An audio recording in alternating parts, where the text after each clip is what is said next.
Welcome to Culture Night, where each week we're doing fancy wine and watch movies that are in some way culturally significant. I'm Andrew. And I'm Sarah, and we are back for Season 4, Episode 9, the season finale of Season 4, science fiction. We are about to close the chapter, but not quite yet. But excited to be here. So in podcast business, we are coming to an end of Season 4, and we believe we'll take about 1 to 2 weeks off before we start up with Season 5, just to catch up on editing and catch up on life and refresh. Yes, I think doing the full sprint of 6 months straight last year was a lot, and we've learned that we don't have to go quite so hard. So just going to take a little break. So follow us on Instagram at Culture Night Pod if you want to stay up to date of when we will be coming back with our rom-coms. But in the meantime, if you have any rom-com suggestions of your favorite rom-com movies from any time between 1960 and 2019, leave it in the comments. And I think it'll be a little fun change for a little less serious again. Yes. After all the seriousness of sci-fi. Yeah, there was a lot more depth and layers to sci-fi than I was anticipating. So, and even last season with the musicals got a lot more deep than I thought some of them would be. Yes, they were very definitely more emotional layers to them. Not all fun and games, but it'd be a nice change of pace. So now moving into tonight, what are we drinking this week? Tonight we are drinking the 2018 James Gang Reserve Petit Verdot from Tobin James Cellars in Paso Robles, California. There are no tasting notes on the back label for this one, so we'll have to figure it out ourselves. Oh, Lord. Tastes kind of winey. It smells very dry. It's not like super fruit forward. It's almost more like a syrup smell, TBH. I almost get like the smell after you light a match and then like blow it out. That like smoky smell. And a little bit of licorice maybe. Tastes pretty tart, semi-alcohol forward there. Yes, it is tart. I was kind of wondering if it was going to have that like red raspberry, tart cherry. Pretty dry, I feel. Kind of dry in the mouth after drinking it. It's a pretty dark wine, looking at it too. Yeah, it tastes great though. I like it. So we'll see how that goes, and we'll let you guys know our thoughts after the movie. Yes, check back in our after show. All right, so we are going to skip behind the screens again tonight because it is our season finale, so we are going to do a little season recap at the end of the show, so stay tuned for that. But since we're skipping behind the screens, it's time to move into our Slept On It segment for The Matrix. Does your rating change after sleeping on it? You rated it a 9.1, and I rated it a 5.7. I'm tempted to move it down just a little bit, kind of thinking about it a little, just how much I really, enjoyed it and how much that lingered. However, actually in talking about the movie with one of my coworkers, he was mentioning how he was trying to convince his girlfriend to watch The Matrix, and she said that she didn't feel like she needed to see it because she had seen its impact in like so many other movies and didn't really feel like she needed to see it. I mean, obviously, as part of going through this series, we are very interested in seeing the source material and the root of like all of these tropes and just everything in filmmaking. So we obviously are very interested in seeing it. So I'm trying to think of like other things that I really think that it's directly influenced besides like, memeing the whole like, spin shot of the move and everything and everyone like living in a simulation. So I think there is, some like further impact, and maybe in tonight's movie, since we will actually be going closer to the future or closer to the present day, and watching that, maybe we'll see anything that kind of references that. So I'm holding off on changing it for now just because of that. I feel like I haven't seen too much after The Matrix.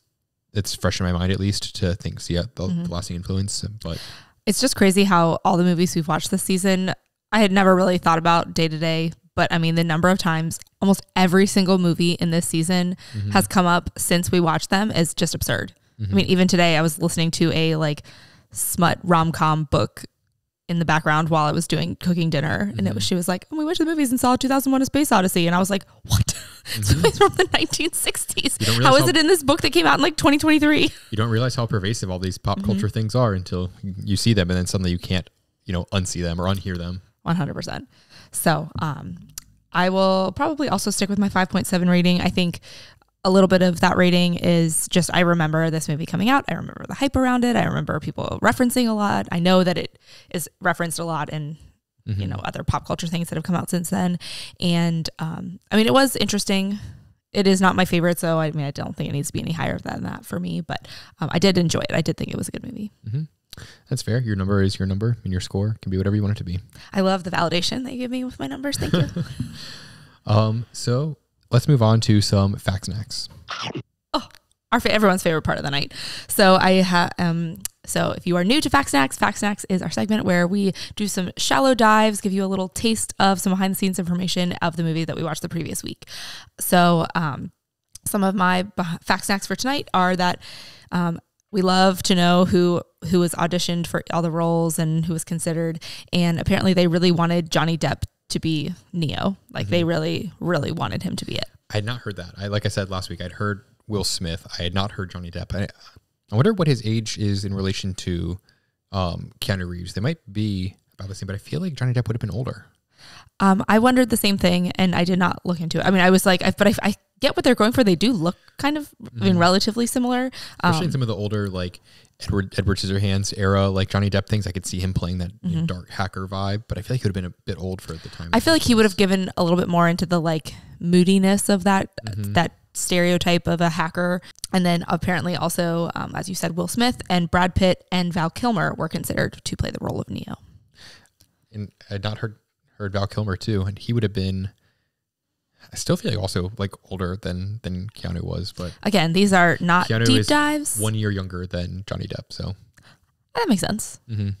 Not that I know a whole lot about either one of them, but they seem to be about the same age. I feel like also Keanu Reeves is one of those actors that like reached an age and just stayed there for a long time. Yep. He's just very recently starting to show any age. So yeah, he's getting just like little bits of gray in his beard, finally starting to age. All right. And then my next fact snack is that a company called Blind Design Project custom designed each of the sunglasses worn by the lead characters in the movie.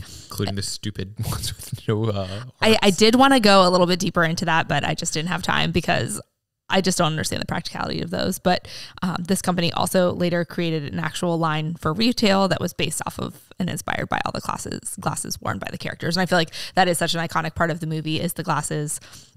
They all wear them. They each have their own style, but they're all that dark, moody type. So I thought it was I wonder if it was trying to like show something of like we're all viewing the world through different lenses and being like a big, I'm just trying to think of like why they would care so much about that.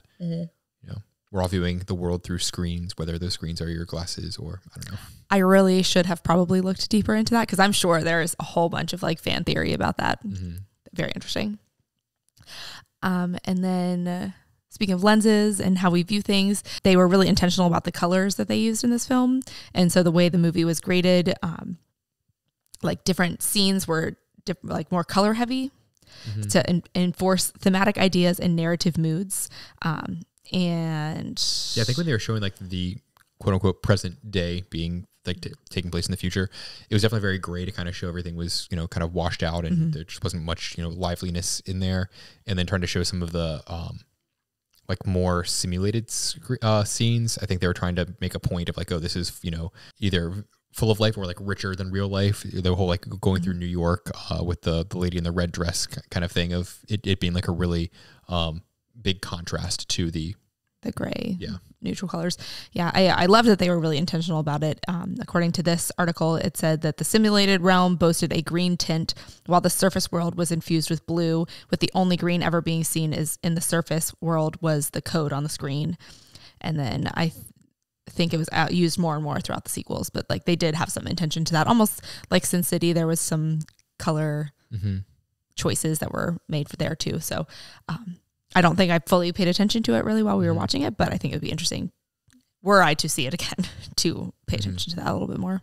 Yeah, I definitely knew how gray it was in the modern or in the present day technically. It's hard to say because present day for them was supposed to be 99, but present day technically was 21.99 or whatever they said. Oh yeah. The timelines, I mean, also the fact that we're 8-9 episodes deep into science fiction now, and like all the timelines that have gone back and forth, and we went Back to the Future, and like we've Star been Wars took place a long ago in a galaxy far away. Yeah, I mean I don't even know what year it is anymore. All right, and then my last fact snack is that the actors went through 4 months of training to like get ready for the role, including martial arts and wire work. Makes for sense. All their stunts and everything. And I love when it's not just like, oh, the stunt people did that, like the main characters like actually go through it and like really work hard. Not to say that not doing any work like that is not working hard, but just like really like involve themselves in the process. I feel like that's really awesome. And also apparently Keanu Reeves had a really serious back injury during all of this. I don't know if he got it from this or he had already had it and it was aggravating it. And he just kind of tried to play it off like it was nothing because he was afraid of losing the role. So he just like, I think he eventually had to have surgery for it too. Like it was this like really intense like back and neck injury. And he just said, no, I'll just keep doing martial arts. That won't aggravate it. Yeah, maybe those are the scenes where he looked like he was really stiff and everything like that. Yeah. So those are my behind the scenes fact snacks. One day I'm going to get it. It is trickier. It doesn't roll quite off the tongue. I like the rhyming though, but those are my fact snacks for tonight. Any other thoughts on The Matrix? I don't think so. All right, so then now it's time to move into what are we watching tonight? Tonight we are watching Ex Machina from 2014. It is rated R. So let's hop in the time machine back to 2014. 10 whole years ago. God. Seems like I was going to guess like 3. And I was like, no, 4. Oh, no, it's 10. 10 years ago. I mean, maybe like I just mentioned, like we are on this weird, like we've watched movies that take place in all these different times and they're from all these different time periods. That maybe that's what's throwing me off. But I swear 2014 was like last year. Nope. A good old COVID time warp. The top movies released that year were Guardians of the Galaxy, grossing $333 million. Hunger Games Mockingjay, grossing $323 million, and Captain America: The Winter Soldier, grossing $259 million. The top 3 songs released that year were Happy by Pharrell Williams, Dark Horse by Katy Perry featuring Juicy J, and All of Me by John Legend. The Billboard Top 100 from 2014 was fantastic. I was like, oh my God, this is when I was in like my prime of music loving for sure. Yeah, fresh out of college, really kind of, living that whole adult life, and just that was the soundtrack to our post school life. Right. And please know that when it's like a year where I know a lot of the songs, it's so hard for me to not just screenshot the whole page and just be like, just read all of them. Let's all just remember how great this year was. Smile and nod. But alas, I use some self-control. And now we can talk about, have you seen this movie before? I have not. Good, me either. I know nothing about it besides I've heard great things about it and heard it is good. I assume with the whole machine thing that it's got to do something maybe with robots.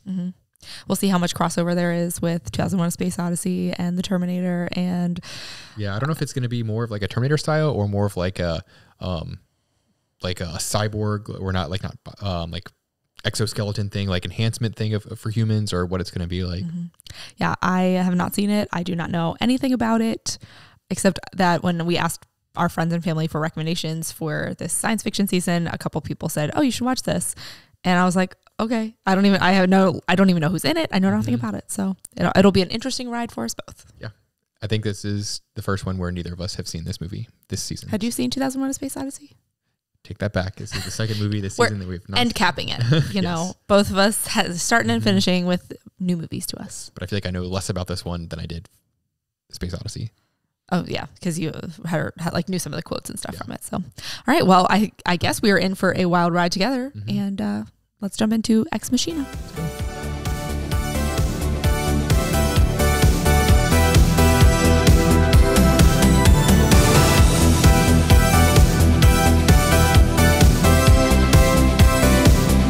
All right, cheers. Welcome back. We did it. Ex Machina, Macarena. Hey, Macarena. All right. With that out of the way. That was the spiciest intro to the after show we've ever done. Wine scale. Our wine scale is a 0 to 10 scale. However, it is heavily weighted given that all of the wines we drink on the show are good wines. Hence, a low score does not necessarily mean that it is a bad wine. It's very subjective. That being said, I'm going to give this wine a 3.4. I'm giving it a 6.4. I just didn't get anything wrong. I didn't have like a lot of complexity or notes. Don't you love how caught off guard we are by each other's scores all the time? Just kind of like it was wine all the way through. I don't know. It was dry. It wasn't like super fruity and sweet. Not that any of the wines we drink are super sweet, but some of them are sweeter than others. And holy crap! It makes the black box the unofficial wine of the after show. Makes the black box feel very sweet. Holy crap.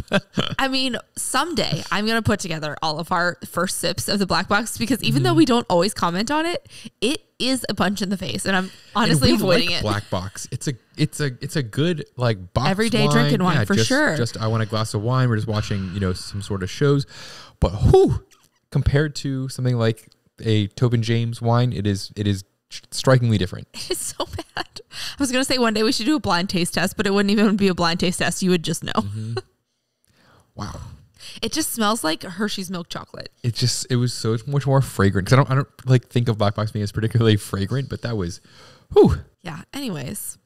So moving away from that and into the movie rating out of 10, our movie rating is a bit more different than our wine scale. I think you just more shoot from the hip. I generally have some sort of things I try to gauge it on. I usually have a number in mind. And then when I sit down and think about, because I do keep in mind all of your little categories. So I might shift it a little bit given those things. But usually it's just a gut feeling. Yeah, I didn't have any sort of number in mind until about 3 seconds ago. But now I think I have my number. Okay. Can you go first? Yes. I'm giving it a 4.6, which is 0.2 lower than I had in mind 3 seconds ago. So you said 4.6? Yeah. I said 6 even. Yeah. I liked it. Yeah, it was interesting. I don't know how rewatchable. I wouldn't really, put it on. It wasn't super quotable, even though it did quote other things in it, more like famous quotes from other people, philosophers and whatnot. I don't know. I don't know the cultural significance because it is 10 years old at this point, but I've not really seen anything based on or referencing it from what I can tell. And a lot of the concepts I had seen before in other movies, not necessarily ones that we had seen in this season, but movies like iRobot or I was actually thinking about iRobot. And I think I was confusing that a little bit with this. And also, what was it? AI, artificial intelligence. I was like, are we missing out on a whole genre of movies? Or not genre, but whole subset of movies? AI season. I just didn't find I think we've already done a whole AI season. Crazy novel about this, that it was fairly forgettable. But I did find it somewhat culturally relevant with all of the rise of AI chatbots and generative AI and people confusing these things more with human and whatnot. But it's so I'm not deep in the sci-fi world, as you can tell by the number of these 9 movies that I had seen prior to this podcast, but I thought it was really interesting. I did not like how suspenseful and thriller-esque that it was. I will say I did look up again in the first 10 minutes. I was like, this is a sci-fi, right? And it said science fiction / psychological thriller. And I was like, damn it. That's not what I signed up for here. And I mean, it definitely could have gone a lot darker, but I felt uneasy the whole time. So I was not really prepared for that aspect of it. But I did think I thought it was all very interesting. I was very intrigued the whole time. It was very for a shorter movie, it was kind of slow moving. I guess a slow burn. I did find a couple of times in the beginning where I was like, I kind of want to watch this on double speed. Let's get into it. I thought it would have been better served if they removed some of the whole thriller aspect of it and just made it much more it's a movie about blurring the lines between human and artificial conscience and ability there, and just trying to basically it's this, you see this person as a robot and talking, and you kind of see some of the more robotic actions and features and mannerisms, but try to kind of blur that after a while.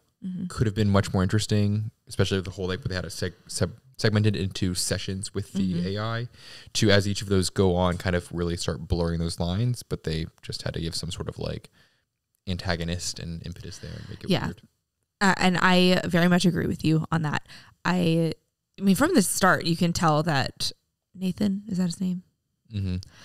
Only 3 characters. I don't know the other names. You can tell that he is kind of off. You're not oh, this is an upstanding guy. I mean, from the first minute they meet, you're like, this guy is up to something. Yeah. So it's not like they're hiding anything there. And I think if he had been sneakier or had a better cover for his own feelings and thought processes, I think it would have been a much better setup to the ending of it. But I do feel like I will be chewing on this one for a while. this one, I have my knowledge base, I guess is the word I'm looking for science fiction is not very much. So I just feel like it's very interesting. Yeah, I think it could have gone differently. I think looking at it from 2024's eyes, I see more potential. I think in 2014 it would have been harder to kind of see that. I could see it being received differently then. Mm-hmm. Let's move on to the movie description for those on the edge of the street seats that only get their information about what these movies are about through us. Yes. This is arguably the most exciting segment of the whole show. The subset of our fans who are like, we're just going to go blindly into this and we're going to have them tell us what happened in this movie. Some programmer at a large company, somewhat representing Google, I guess, wins. A Google Facebook hybrid, kind of. Right. Your average overall evil corporation wins some sort of week-long stay with the founder visionary of the company at his weird off-the-grid estate dungeon research facility thing, and is tasked with discerning whether this AI that this guy has created, who's like literally a humanoid robot, has a conscience or not, and it turns into kind of a weird psychological thriller in a way. Yep, that sums it up. Yeah. All right, the description according to the TV, which I take a picture of on my phone because I can't see the TV anymore with our new podcast setup, is Caleb, a coder at the world's largest internet company, wins a competition to spend a week at a private mountain retreat belonging to Nathan, the reclusive CEO of the company. But when Caleb arrives at the remote location, he finds that he will have to participate in a strange and fascinating experiment in which he must interact with the world's first true artificial intelligence housed in the body of a beautiful robot girl. I will say, I feel like the first 3 sentences of this are setting up the movie, and then the rest of it summed up in one sentence. Whereas I feel like he wins the contest in the first 30 seconds of the movie, and then he's on the island at 1 minute into the movie, and there's no time for you to really process what's going on. I think I would have liked maybe 5 or 10 more minutes at the beginning of seeing him being alone, or not having family, or I would have liked more from that, I think. I guess, but I think that the point was kind of that he had no external attachments. He had no family, friends, whatever, that were going to miss him when he went missing, even though a bunch of people texted him saying congratulations. Yeah, he got a gajillion texts, so none of those people are going to miss him. Right, and no one knows. I mean, I feel like if you didn't show up to work, someone would probably be like, hey, we haven't heard from Andrew in a while. Yeah, and someone obviously knew where this estate was. The helicopter guy went there. They're going to come and find this. I don't know, it seemed weird. That they were trying to set this whole not going to miss him type thing. Was the movie what you expected? Yes and no. I mean, yes, from the image, the movie poster or whatever with the Ava robot. I assumed it had to do with artificial intelligence in some kind of, futuristic capacity of she looks really realistic. And I mean, I loosely remember when this came out because I feel like I saw interviews or just heard about the technology of making her or, how do you get a woman to look like a robot? It's crazy to me that you I knew of this and heard about this before. I don't think I would have on AI stuff around that time too. I just didn't even hear about it. I don't think I would have been like, oh, that's from that movie Ex Machina. I think I recognized the movie poster more than anything else and just was like, oh yeah, I've definitely heard of this.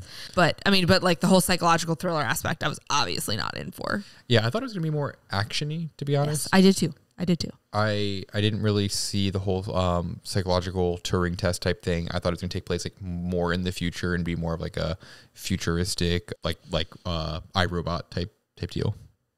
Sure, I don't know anything about iRobot, so take place in the future, robots fighting and all that sort of stuff. Moving on, how well did the movie age? I thought it aged fine. I mean, if you told me it came out last year, sure. It was not super rooted in actual technology, but the CGI and the effects were not oh my god, that was made in 1997. I feel like it could have been made last year. I thought it aged well with a slight asterisk. So I thought a lot of the whole AI stuff obviously is still very relevant today, and the movie for the most part could be made exactly as it is today. I think a lot of thought around that time period was more around in the future when there's these AI robots, whatever, are they going to have a conscience? Are they going to have human feelings? All that sort of stuff. Nowadays, I think that the focus is more on are these robots going to be trustworthy? Are they going to be accurate? And all of those kind of things. I think the propensity for AI to hallucinate, I think, is what people are concerned about nowadays. Then are they actually going to like me? Are they going to have feelings? I know a lot of people still want to say like thank you to the AI and all that sort of stuff. Yeah. But I think the focus is slightly different than what we were more concerned about 10 years ago. Yeah. And I feel like that kind of goes into could this movie be made today? Yes, but maybe it would be focused, like shifted just a little bit. Slightly different. And I think it could have been a cool twist to have a similar movie, but it's more like, how much can you trust this AI, this robot that seems to be plugged into everything and know everything and is gathering all this data and like, you know. Which I feel like is what you get to in the last like minute and a half of the movie. Can you trust her? Oh, nope. Absolutely not. She just walks out and leaves you for dead. Did they say the title of the movie? No. I don't think so. They quoted a bunch of things, but I don't think I was waiting for them to say it, so I knew exactly how to pronounce it, and they did not.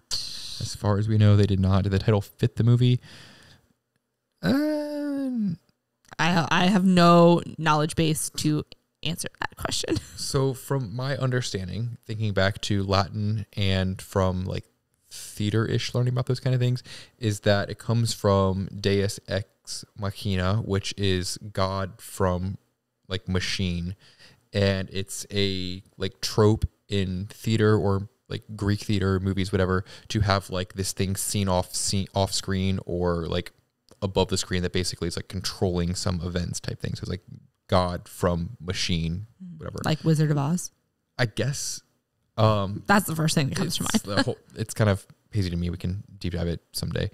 And I think it's more like in this context being like God being like Nate creating this machine, like whatever, versus machine from God. I don't know.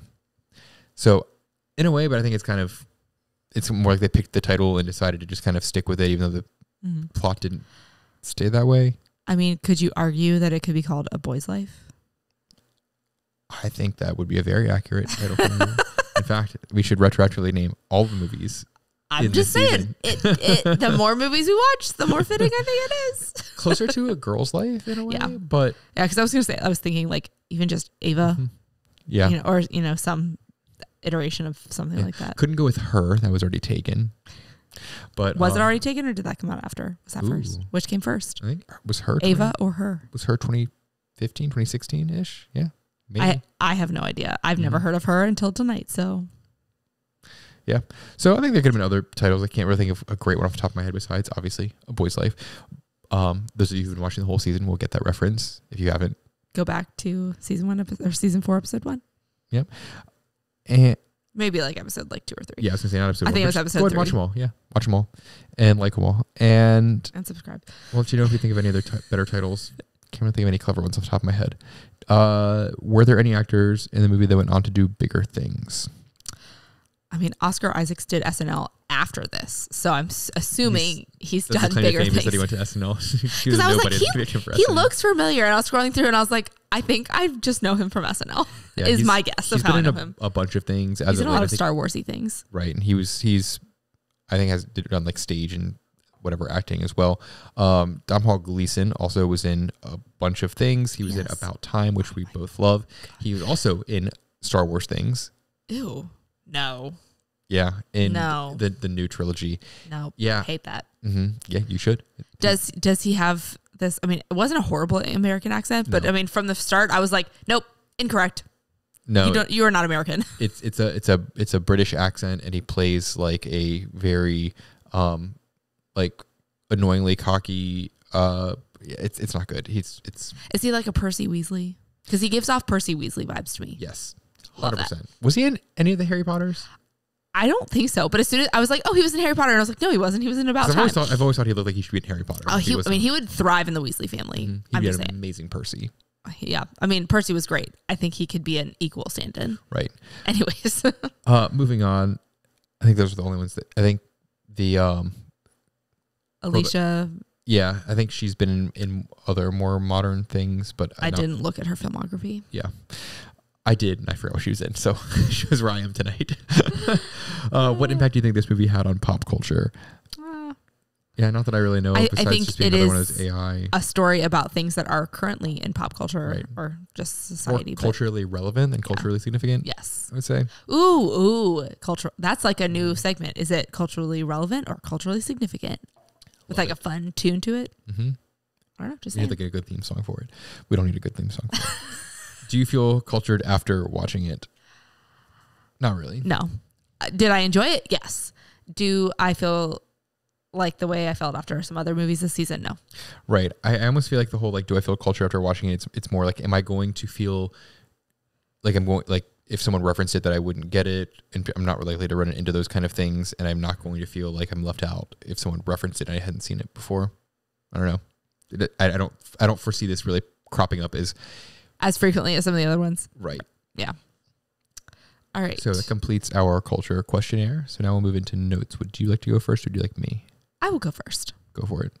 I don't know who went first last time, but I'm going for it. Okay, so my first note is, so far this looks like Jurassic Park because they get in a helicopter and they fly to this remote place that's in the mountains and they drop them off in the middle of nowhere. And I was like, I feel like I've seen this before. And then they blow their mind. Someone who's specialized in the field with new technology. Yep. Wow. Did not see that coming. I mean, it was like literally the second he's on the helicopter and they're flying through, I'm like, well, we've seen this already this season. Maybe it was the lack of soundtrack. Was there any soundtrack in this? Okay, no, I'm getting there. So I don't know. I was just getting some Jurassic Park vibes. Just saying. I'm shocked you didn't say that. Great call. Did I blow your mind right now? Yeah, I did not see that coming. That's a great comparison there. All right, I'm getting good at this. All right, and then my next two notes are: I'm getting very uneasy, very stressed. Just, I mean, like I said from the start, like you just don't trust him at all.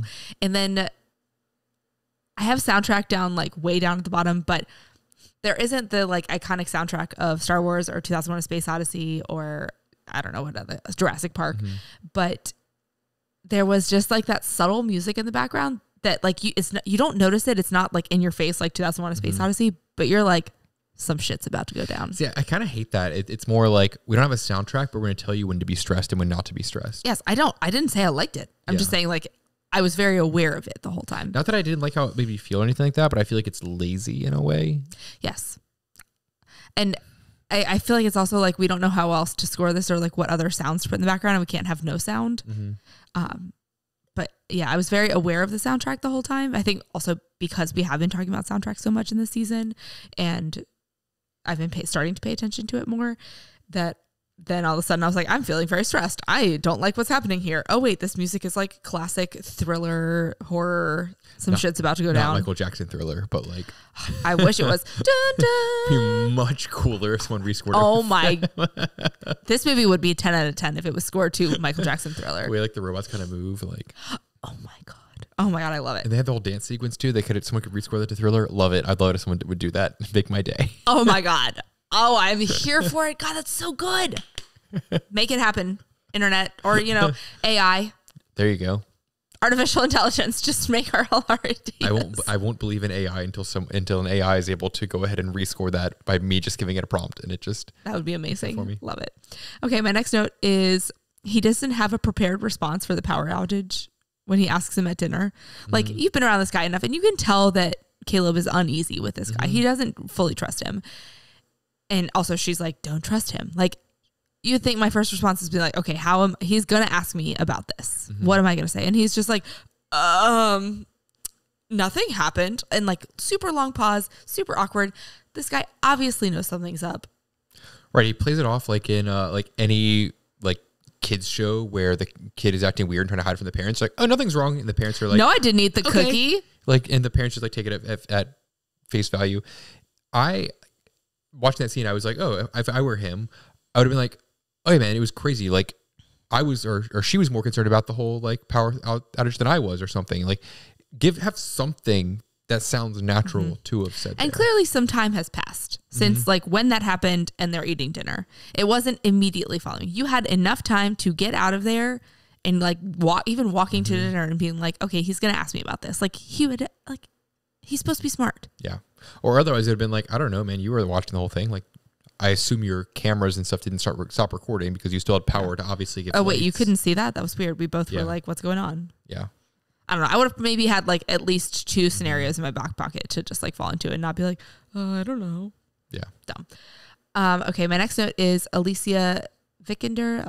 Alicia, however you say her name. I don't want to be disrespectful. She is the one who plays Ava, and it turns out that she is Swedish. And I'm wondering if she has such a natural, like, robotic cadence similar to Arnold Schwarzenegger in The Terminator, because she has a slight accent, and it's just off of how we hear and interpret English on a daily basis that it gives that, like, robotic cadence to her. The way, like, non-English native speakers speak, like, it kind of gives that whole robotic vibe. Yeah, possibly. I'd like to hear her in a normal interview and see just how like thick her accent is. And Me too. So I'm just putting that out there that I am on it tonight, crushing it. So I was especially proud of that one, because as soon as I looked her up, I was like, oh, she's like not American. Oh, like maybe that's leads into all of that. And we like figured all that out about Arnold Schwarzenegger. That's the puzzle. I'm just saying. Okay, and then my next note is Kyoko. I said she definitely understands English. Like from the second she spills the wine, you can tell that there's some, like, she's absorbing more than, like, they weren't trying to cover anything up. I feel like this is one of those movies where it's like, they obviously show like putting this in their pocket to know that this is going to happen later. Like it felt like they were already setting up everything and being really obvious about. Well, it also seems like so paranoid about all these things. They're like signing an NDA and like exclusive of who can go there, all these things. And then just has this like random housemaid. Yeah. When she showed up, I was like, who's this woman? Right. She like walks into his room and I'm like, yeah. It did cross my mind at one point that she might be a robot. And I don't know why I thought at one point. I don't know what it was that sparked it. I was like, maybe she's one of them. But then something else happened and I kind of second guessed that. But I mean, there was definitely something up with her. It went from the spilling wine scene when we really see her for the first time. I was like, I don't trust her. So around that time, maybe like a little bit after, I made a note because I figured either one or both of her and Nathan were robots after all. I knew like someone of them was going to be like AI, and that was going to be the whole like mind fuck or something at the end. I guessed it was Nathan, and I guessed wrong, I think. I mean, he does have robotic qualities for sure. Yeah, he definitely lacks like awareness of others' social cues, and like it feels like he's putting on a lot of fronts, and has a lot. Obviously, he's trying to keep all of the secrets, so he has a lot of self-defense mechanisms. Yeah, I guess so. It kind of came off as like he just knew better and like thought he was controlling things that he wasn't controlling, I guess. But I think it's a mix of a lot of things. Yeah. Okay. My next note, ding! We have another Culture Night crossover reference. They had a quote from Oppenheimer, which we saw in one of our bonus episodes for Barbenheimer back a while ago. I don't even know when. So that's another crossover. I want to say this might be like 10. 8 or 9 or 9 or 10, somewhere in that upper range. I'm not even counting all the random ones we run into in our day-to-day life where we're like, oh, the day-to-day life one is like 100 at this point. But I think this will be the 9th reference. So in 44 movies, we've had 9 references. So that's like close to a quarter of them. And that's also impressive. Impressive also because like it's with each one, we reference movies from the previous ones, and it's not like going to a whole season of musicals too. It's like you're not really likely to have as many crossovers from the past. This season has been like 5. Yeah. There was a lot this season. There's a lot of sci-fi crossover and building on things and influencing other things too. That I definitely think it's not that crazy that we've had so many. Yeah. So that was an exciting reference. I was like, oh my God, did he just say Oppenheimer? I know about that. Do I kind of? Because that was a long movie. And then next he quoted the Barbie movie. It was crazy. Well, hey, but Barbie copied 2001: A Space Odyssey, so true connections. Okay, and again, that would have been a crossover if we'd seen. Well, I guess we counted that one right as the we counted in 2001: A Space Odyssey. Obviously, even Barbie was after it was a comparison of the time is a flat circle. Your favorite one. Also, one day I'm gonna be able to search all of our things and find how many times you say that. Okay, so my next note is soundtrack. We've already talked about that. It was not anything like a lot of the other ones we've talked about this season, but I was aware of it and noticed that they were definitely setting up how to feel in this one. And then my next note is talk about skeletons in your closet. Right, that was my first thought too. When he opens the closet and it's a bunch of just AI, like half formed, not half formed, but like taken some for of them. Parts, the one was just like hung up by her shoulders. Yeah. Like, I wonder, like, the casting for that. It'd be like, you're going to play an AI that's, like, deactivated, sitting in a closet, and you're just going to be just, like, tits out. And you're just going to sit here, and we'll show you about 4 times. Yeah, I would love to know what that was, but, I mean, like, she opens the first closet with, I don't know, I guess he opens the closets first. And, I mean, I just, like, opened phone and was like, talk about skeletons in your closet, because that was the first thing crossed my mind. Like, yikes. Yeah. Just very unsettling, and also, like... It leans into his like disturbed mental state of like, oh, they're betraying me. I'm just going to disconnect them and hang them in a closet. Right. Like, that was my thing, is like, why put them like in your closet? They're going to get like lab. You just also like kind of had like some faces decorating this random hallway that was like, had no other That decorations. confused the shit out of me because it was not super in focus the first one, and I'm like, what the fuck is that? And then it starts, so it wasn't until like they were 3 back, I think, where I was finally like, oh, faces, okay, I get it. Disturbing. A Weird. wall of faces. Very weird. So on the same note of the skeletons in the closet, all the prior iterations have skin. How come Ava only has skin on the front of her face and ears and her hands and feet? How come she doesn't have skin on the rest of her body? I don't know. I guess at one point he did say like, I'm like, she's a robot, and like we're testing if you can still believe she's a person. Yeah, but like, more of a test. If you made it look like a human, your mind would already be kind of defaulting to human. If we make you default to robot, will you still think human? Yeah, I just thought it was weird. I was like, where's the rest of your skin? And then she's like peeling off the other things. Ugh, weird. Yeah. Also, like, I'll get to that, I guess, in my notes. Well, I actually think that's my last note. But also, I guess one last fun note. I am so mad that we don't know if he ever gets out. I just want to know. Does he just die there? Like, just one scene of him dead there? Fine. I don't like not knowing. Yeah. It was kind of weird. He just kind of like hits the glass for a little bit and then just kind of gives up. And I'm like, I think there's probably some tools in there. You could probably like chisel your way out of that. Right. He's in Nathan's room. Like, I feel like Nathan has to have enough shit in there to break down a glass door. I don't know. I'm fussy about it. Yeah. So moving on to my notes, was first note is being Tom Gleason with an American accent just felt wrong to me. He did a pretty good job with it. Just especially towards the end. Like, I was really buying into it. I kind of forgot, but like, I was disappointed. Yeah. I couldn't really place what part of America the accent was, but he did say like he was from Seattle. Yeah. West Coast or something, but I didn't really see like too much of it. It was just wrong. Yeah. Like, it wasn't bad. It was wrong. I'd have preferred if you just like had the British accent. Yeah. It'd been fine. There's no reason not to. I think that didn't add anything to the story. Yeah. You could have said like his parents were also British and they moved to America or whatever after. Didn't really need to be American. My next note was, and this kind of is to the point I was going to make a second ago. So he needs this key card to get into this bunker. And just like automatically the first person that goes up, it just scans his face. Like, oh, you can get into this thing. And they immediately go into this bunker house, and they're suddenly like, there's glass outdoor area. And I'm like, okay, so you're heavily fortified on this one side, and then you're just like open to nature on the other side. Now I know they like establish flying in the helicopter, like, oh, he owns this whole like area, and people aren't going to come flying in over or out, for 2 hours. But like, it just kind of seemed weird to be like, oh, we're heavily fortified in this one entrance, and then everything else is just like glass and open.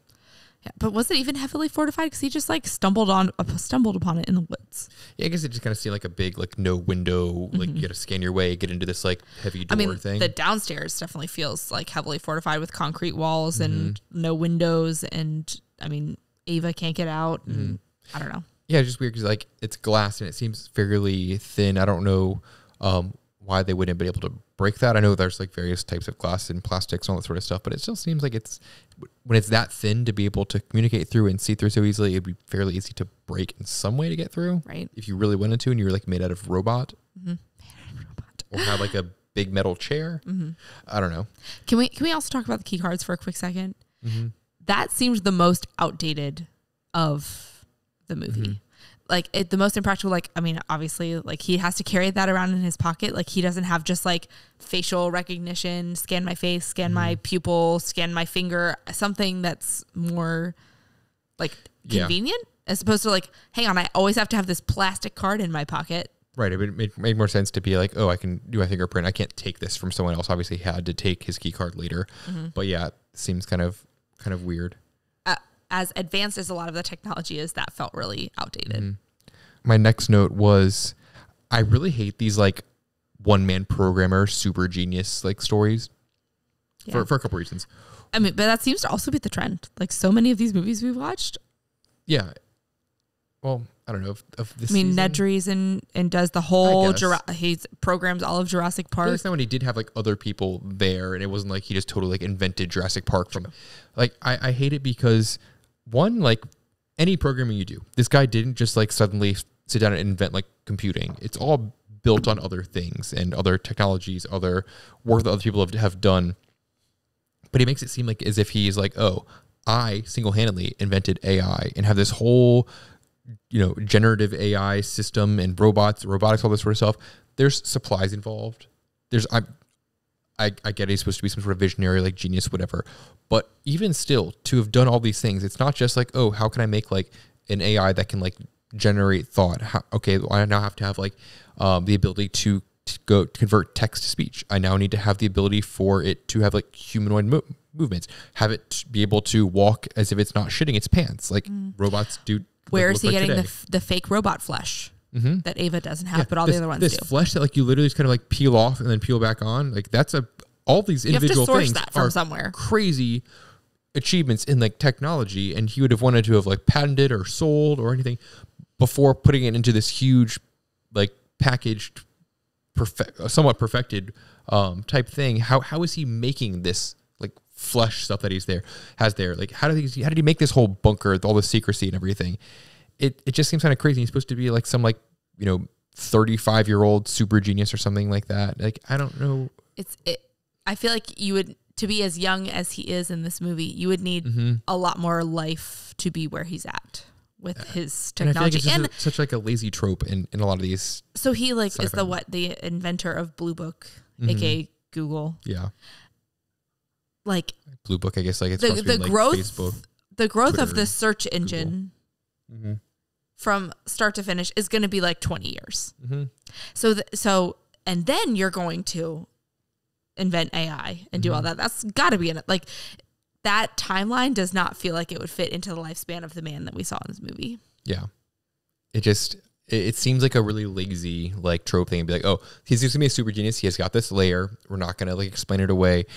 And it just kind of, I don't know, it seems annoying to me when I run into that movies. Like it'd be so easy to just be like, oh yeah, I took this aspect and I ran with it, or I built on these other things, as opposed to I invented all of these things and the manufacturing to do all this in complete secrecy, so no one else is creating these things. Just I killed the people that laid the groundwork for like my security system or whatever it was. Yeah. It seems silly and unnecessary. There's like a 2-line portion of the script you could use to explain that away better. My next note was that I bet Nathan is a robot, in a way of being like, oh, he's, Nathan version, 55. He he was this like young hotshot programmer, whoever, who like made an AI based on himself and just like iterated on that. He's actually an actual robot now or something like that. Or that would be interesting. Right. Would have been kind of cool, or a little twist there. Which is why I guessed him and not his like assistant, whatever. My next note was that based on what I know about like robotics now and how they, have to be put together to be able to like do humanoid like movements and everything like that, she must have weighed like 1,000 pounds. Right. Like this robot, and she like pins him down and he is able to like squirm out of that. Yeah, her super strength caught me off guard for how dainty and delicate she looks. I'm like, oh, okay, she can just like pin him to the ground. Okay, right. Well, she must have weighed a ton, but then he squirms out of that and it's like she's nothing, and he like hits her arm and just completely shatters it, and then he punches whatever the other girl, hits her jaw, and she just dies, I guess, without a jaw. The other one can function just fine with a whole like arm with wires splayed out. Did Ava do something to her so that she could be the dominant, because she is like a future iteration of Kyoko? I guess. Did she do something in that hallway before she went into wherever Caleb was to get her like? I don't know. My next note goes back to when it's like on day like 2 or 3, they go like hiking or whatever, and they're going up these mountains, and he showed up with basically like just like a suit, right? Like not a whole bunch of like hiking clothes and various other things. He did have a suitcase. Yeah. I just kind of see it was like not a large suitcase. Where did he get all those like hiking boots and all these other things that he would have just brought with him? Unless, I mean, Nathan is a gajillionaire, I assume, Had to his have own this size estate and all that he that, was yeah. probably like, oh, he knows his search history. He was Yeah. like, oh, here's your correct size hiking boots. Or here's like an array of boots, pick some. Mm-hmm. Yeah, I guess so. Next note was that I thought this movie was like ahead of its time in its portrayal of like generative AI in some ways. And we kind of already touched on how it was kind of like it's different, or her priorities have kind of shifted and everything in more modern times. Noted the Oppenheimer reference that you already had. And my second to last note was this guy didn't put any sort of like remote kill switch in. Right. Would have seemed like really easy. Like, oh, I'm creating this robot that can move around, whatever. If anything goes wrong, I just like after a certain time, like there's a dead man switch. If I don't do something, it'll automatically deactivate. Or if something goes haywire, I can press this button and it just like turns off. Just had nothing. He was just all like, oh my God, I got to go out like with this metal bar and try to like fight this robot. It seems kind of like an oversight for someone who's like some super genius. And I feel like that was kind of goes into it was setting the whole movie was setting you up to be like, well, obviously X is going to go wrong, or like even like, well, oh, when the power goes out, you're locked in, or like lockdown mode. I felt like so much of that was like, what? And you're so smart, but you don't have a kill switch for your AI. Mm-hmm. Yeah, it goes into lockdown mode, and you wouldn't say like, oh, when power's out and we're not able to like transmit a signal, to have the robot just like stand at attention and just not do anything, and then have all these cameras everywhere. But there's like no battery backup at all. So power's out and you're not just like, oh, all my cameras have like a half an hour battery backup because we keep having weird power surges or something. Like nothing. Yeah. Okay. And then my last note was, why would robots need to communicate via speech, like to each other? Because there's the part where it seems like she's whispering in her ear. He was whispering to Kyoko or whatever her name is. It seems kind of weird they wouldn't have some sort of like other way to like wirelessly communicate or transmit like data. ET phone home, touch fingers and like transmit. Or just like be near each other. Like, our phones can kind of communicate like without them having to like touch or anything. Just like AirDrop. Yeah. So a lot of things, it's like more AI nowadays. It's like constantly just gathering data from the environment and using that. And it'd be pretty easy, I think, to put some sort of sharing there, unless he deliberately was like, no, we're going to isolate these things so they can't communicate with each other wirelessly. It has to be via text because they don't trust them, or via unless they are advancing to the point where they are becoming more human-esque and feel the need to communicate via words instead forget they can't communicate more efficiently. I mean, that would be my best guess as a non-tech person. Yeah. I think it would have been more interesting of a story if it was like, oh, they kind of conspired together because he put a Bluetooth chip in her or something.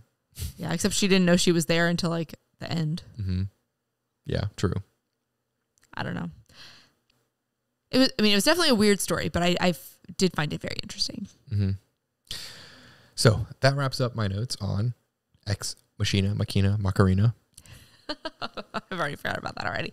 All right, and with that, we're wrapping up season 4. Another season done. Only 4.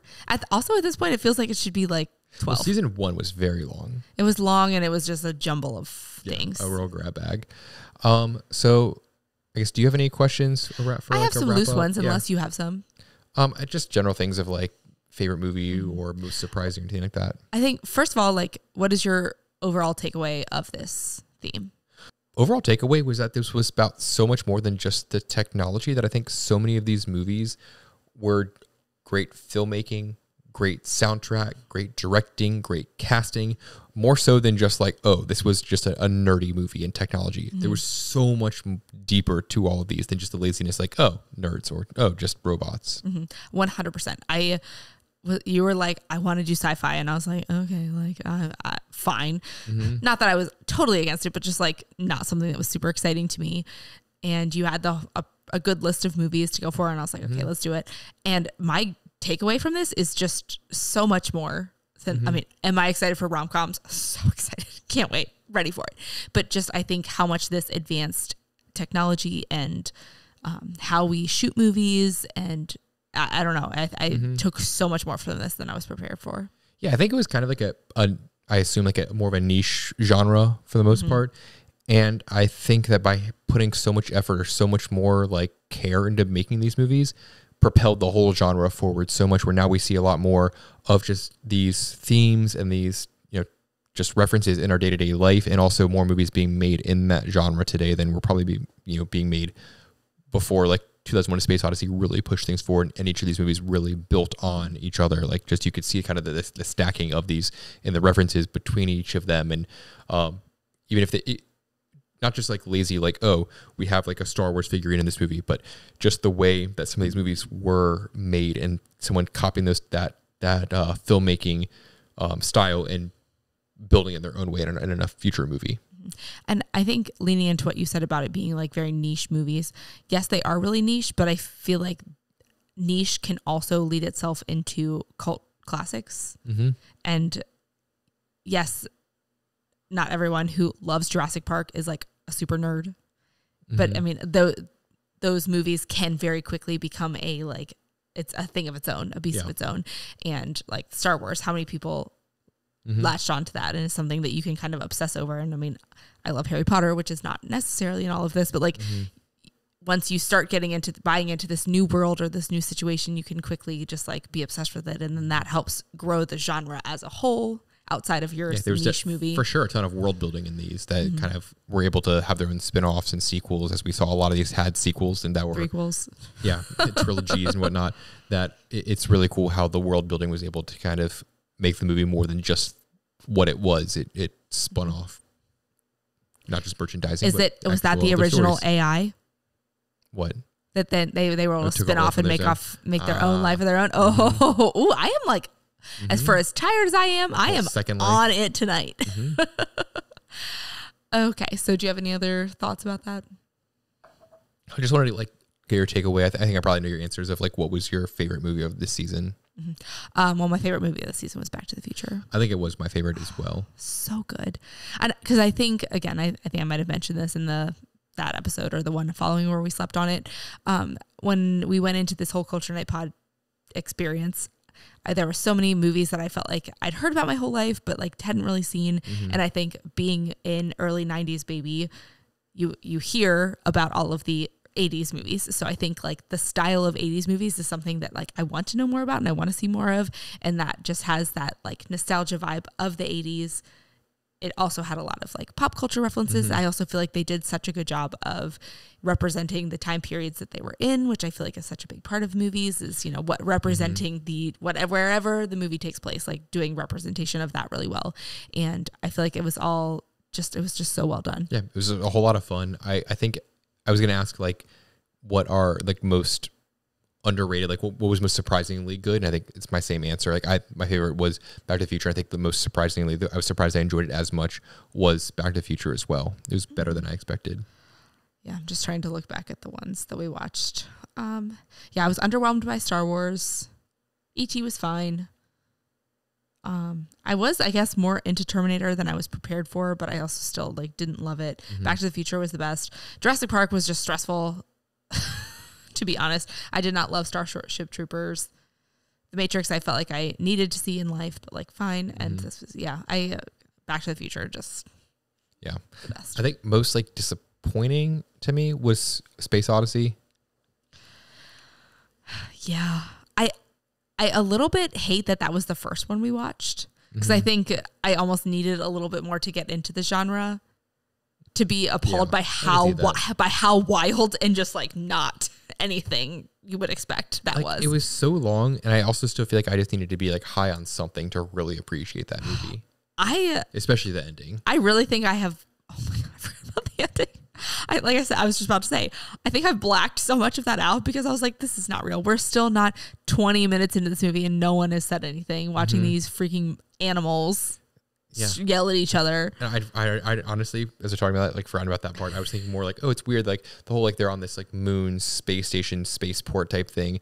Oh, but then like they go and they're on this like space research facility, and then they go to Jupiter. It's like it's an odyssey. It's a whole bunch of parts, but it just seemed underwhelming to me. I was hoping for, I don't know, a lot more meaning out of it and a lot more enjoyment out of it.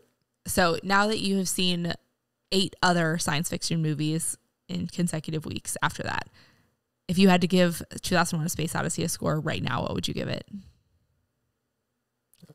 3.9. Okay. What did I give? You rated it a 2.4 to start with. Okay. I wish I had asked that before I saw what I gave it so that I could give an honest score. I think the higher score is just more that it influenced, I think, a lot of the space movies, in that. Yeah, I gave it a 5, but I think I gave it a 5 because I was like, I can see where this influenced other, like, Star Wars. Not that I'd seen Star Wars, but like I knew enough about Star Wars these days to be able to say things like that. But there's also like the whole like AI like having a personality, and you get like C-3PO in Star Wars, and then obviously in Ex Machina where they have this robot that like doesn't have consciousness. Is it thinking? Does it have feelings? Does it get angry or mad? Have love? All those things have an ulterior motive. It goes all the way back to HAL from Space Odyssey of trying to kill them.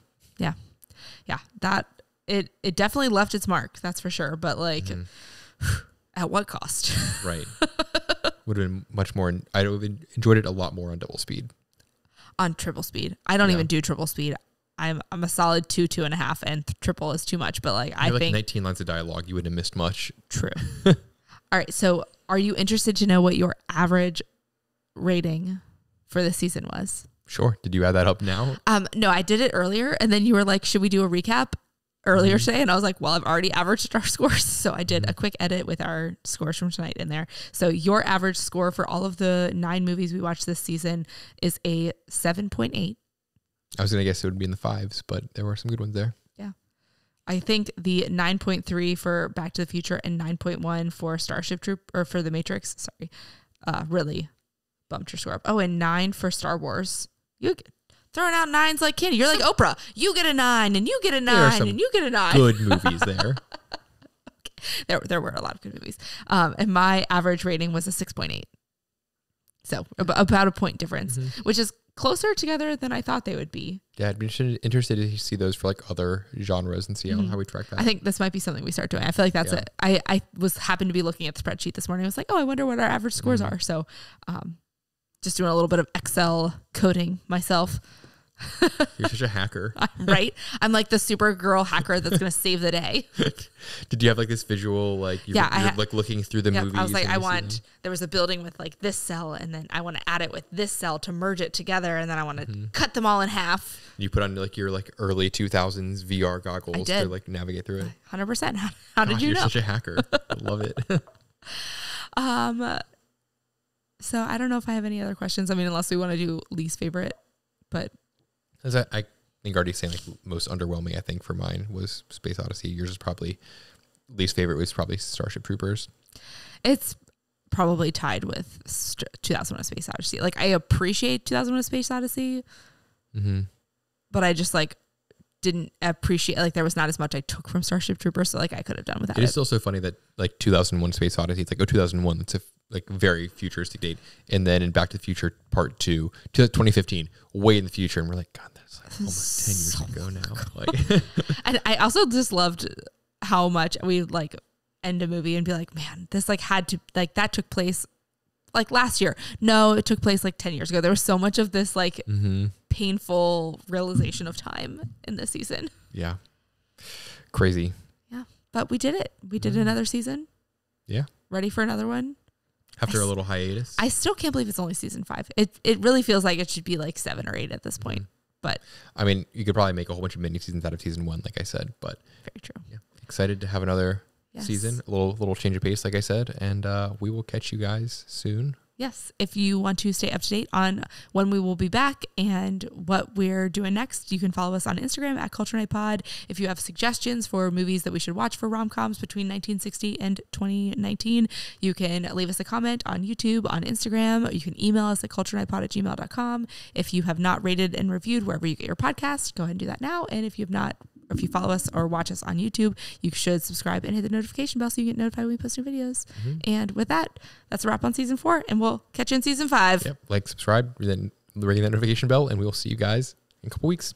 Bye.